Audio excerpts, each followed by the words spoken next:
이런 상황에서 야당이 추진하는 최상목 경제부총리 탄핵 소추안이 국회 본회의에 보고됐습니다. 국민의힘은 경제사령탑인 최 부총리 탄핵은 경제 테러라며 비판했고, 더불어민주당은 대통령 권한대행 시절의 헌법 의무 미이행에 끝까지 책임을 묻겠다고 맞섰습니다. 이준엽 기자입니다. 야당이 추진하는 최상목 부총리 탄핵소추안이 국회 본회의에 보고되면서 이젠 표결 절차만 남게 됐습니다. 탄핵안은 본회의 보고 뒤 24시간 이후 72시간 이내 처리하지 않으면 자동 폐기되는데 표결 대신 조사를 위해 법제사법위원회로 넘어갈 수도 있습니다. 188인으로부터 기획재정부 장관 최상목 탄핵소추안이 발의되었습니다. 국민의힘은 밖으로는 AI와 관세전쟁, 안으로는 민생경제 위기가 엄중한 시기에 탄핵을 꺼낸 건 대한민국 경제에 대한 테러라고 날을 세웠습니다. 이미 권한대행도 아니고 대통령 탄핵 선고까지 앞둔 상황에서 분풀이 보복용 탄핵 아니냐는 겁니다.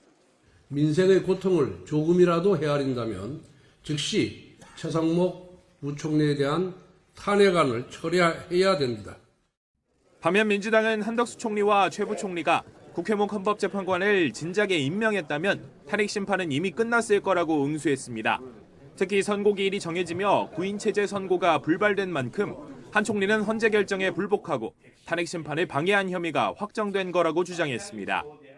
헌법적 의무 미희행에 대해서는 끝까지 책임을 물어야 합니다.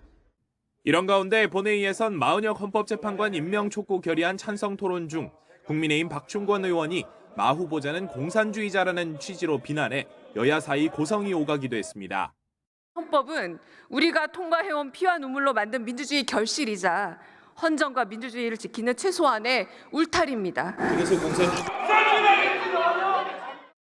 민주당은 윤 대통령 탄핵 심판 선고를 본 뒤 한덕수 총리와 최상목 부총리에 대한 이른바 쌍탄핵 강행 여부를 최종 결정한다는 방침입니다. 물론 여당을 중심으로 윤 대통령이 파면되든 직무에 복귀하든 탄핵안의 실효성은 없다는 반론도 적잖은 상황입니다.